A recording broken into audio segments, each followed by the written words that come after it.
Nesse vídeo eu vou trazer para vocês uma informação relacionada ao Ibovespa e à macroeconomia, um comunicado ao mercado de Raizen e uma informação relacionada à Vibra. Então vamos ao vídeo. Salve, salve, investidores! Como é que vocês estão? Sempre lembrando que antes de continuar, você clica no botãozinho vermelho de inscrever-se para ajudar esse canal, tá bom? E o Ibovespa hoje, dia 19 de setembro, já abriu ali o mercado futuro em queda de mais de 1%. Isso por conta da pressão dos juros americanos. Caso você ainda não saiba, quando os juros aumentam, inclusive os juros americanos, a nossa bolsa é prejudicada, porque toda vez que a expectativa do mercado é de que os juros sejam elevados, os ativos de risco tendem a cair. E como há uma correlação entre mercado americano e mercado brasileiro, que é um mercado emergente, as decisões de macroeconomia do Tio Sam acabam afetando a economia brasileira. E as bolsas europeias também abriram em queda e as bolsas no geral pelo mundo. Isso porque a expectativa do mercado é que o Fed eleve a taxa de juros em 75 pontos base. Isso aqui é uma elevação muito grande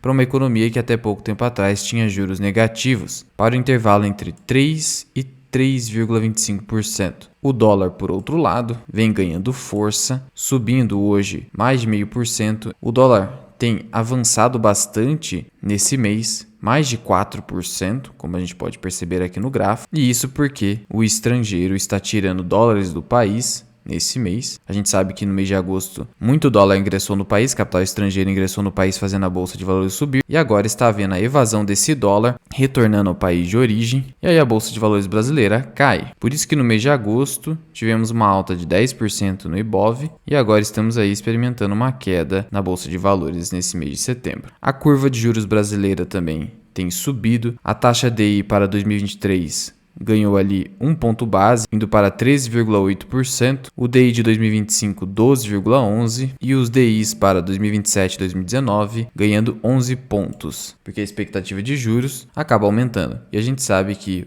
nosso próprio Banco Central também irá aumentar a taxa de juros, ainda que em 0,25%. O Bitcoin também, que hoje tem uma clara correlação com os juros americanos, está caindo. Como há uma previsão de aumento nos juros americanos, que é bastante expressiva, ocorre uma queda expressiva no Bitcoin também. Commodities no geral também caindo, petróleo despencando aqui, hoje negociado barril abaixo de $90. Seguindo por outro lado na contramão do mundo e principalmente dos Estados Unidos, a China está injetando dinheiro na economia, 12 bilhões de yuans. Então o que está acontecendo? O Banco do Povo da China, que é o Banco Central chinês, anunciou nessa segunda-feira, dia 19, a injeção de 12 bilhões de yuans no mercado, por meio de operações que visam manter a liquidez estável, diante da desaceleração da economia chinesa, que é a segunda maior do planeta. Então, como eu disse para vocês, a China vem na contramão do restante do mundo. Enquanto os Estados Unidos promove uma política monetária de aperto, mais restritiva, a China vem aí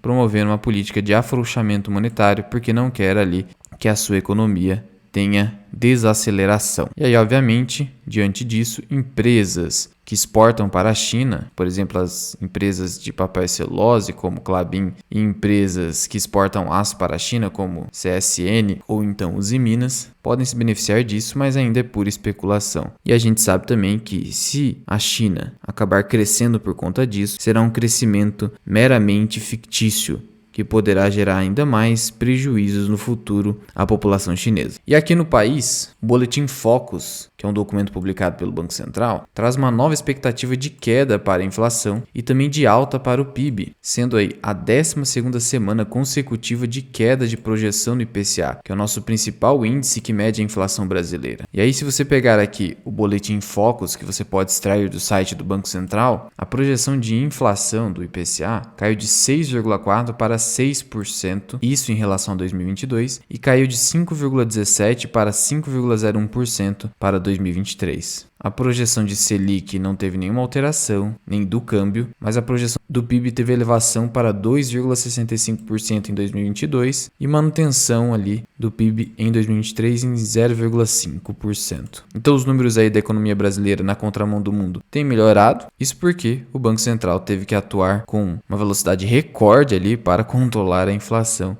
sendo que esse crescimento do PIB aí é contribuído sobremaneira pela redução da tributação que foi decretada no corrente ano para o setor energético, ali em especial combustíveis. Sendo que a projeção da Selic é de 13,75, mas o Banco Central já sinalizou que pode ter mais algum aumento nesse ano, não sabemos, mas diante dessa redução do IPCA, pode ser que o Banco Central volte com essa possibilidade e mantenha de fato em 13,75. Vale lembrar que essa é a semana da super quarta, o Copom vai decidir e aí vamos saber se ele vai realmente manter em 13,75 a taxa Selic, que é a taxa de juros básica da economia. Prosseguindo aqui, em relação à Raízen, ela publicou aqui um comunicado ao mercado informando um acordo realizado com a Azul, companhia aérea, por meio de um contrato de longo prazo para fornecimento de combustíveis de aviação. Então a Raízen informa ali que assinou um contrato nesta data, dia 19 de setembro, com a Azul, para fornecimento de produtos derivados de petróleo para a aviação. Por meio desse contrato, a Raízen vai se tornar o principal distribuidor de combustível de aviação para a Azul, inicialmente em 45 aeroportos no país, sendo que por meio desse acordo, outros programas aqui que possam beneficiar as duas empresas pode ser gerado aí ao longo da parceria. Um acordo muito interessante que poderá gerar aumento dos resultados da Raízen, já que traz prioridade da Raízen no fornecimento de combustíveis à Azul, que é a maior companhia aérea aí brasileira em número de voos e destinos atendidos, tá? Então,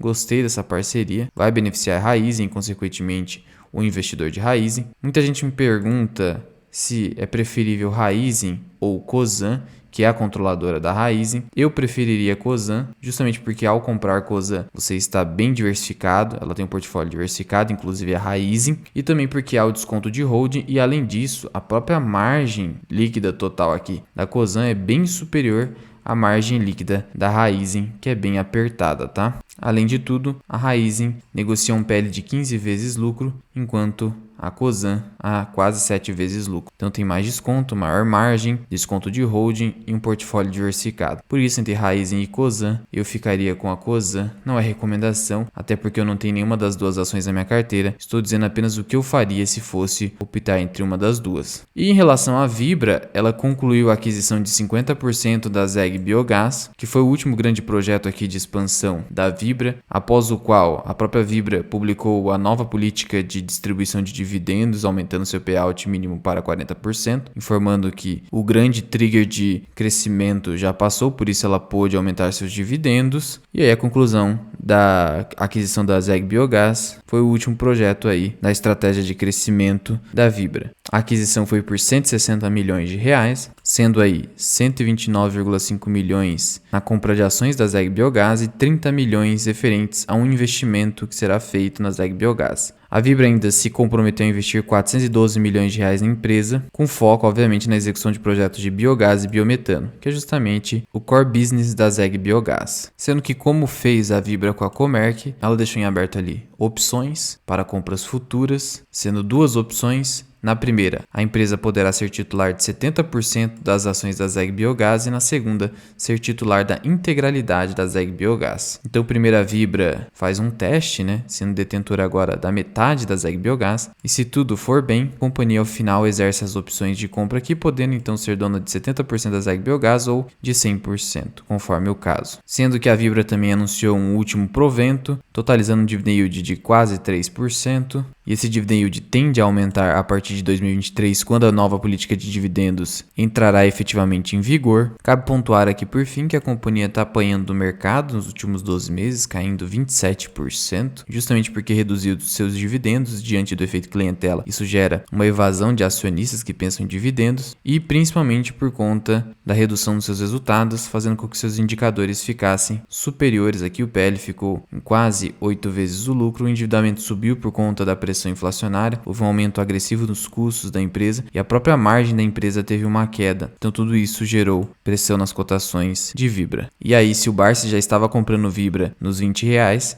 imagine agora próximo dos R$18. É uma companhia que segue no meu radar, ela e a Cosan. Por enquanto fico de fora apenas observando. Mas já vai deixando aqui nos comentários, você é investidor de Vibra ou de Raízen? Prefere Vibra ou Cosan? Conta aqui para mim. Muito obrigado por ter ficado comigo até aqui. Eu sou o Luan, esse aqui é o canal Mirai Investing. Até o próximo vídeo. Fui!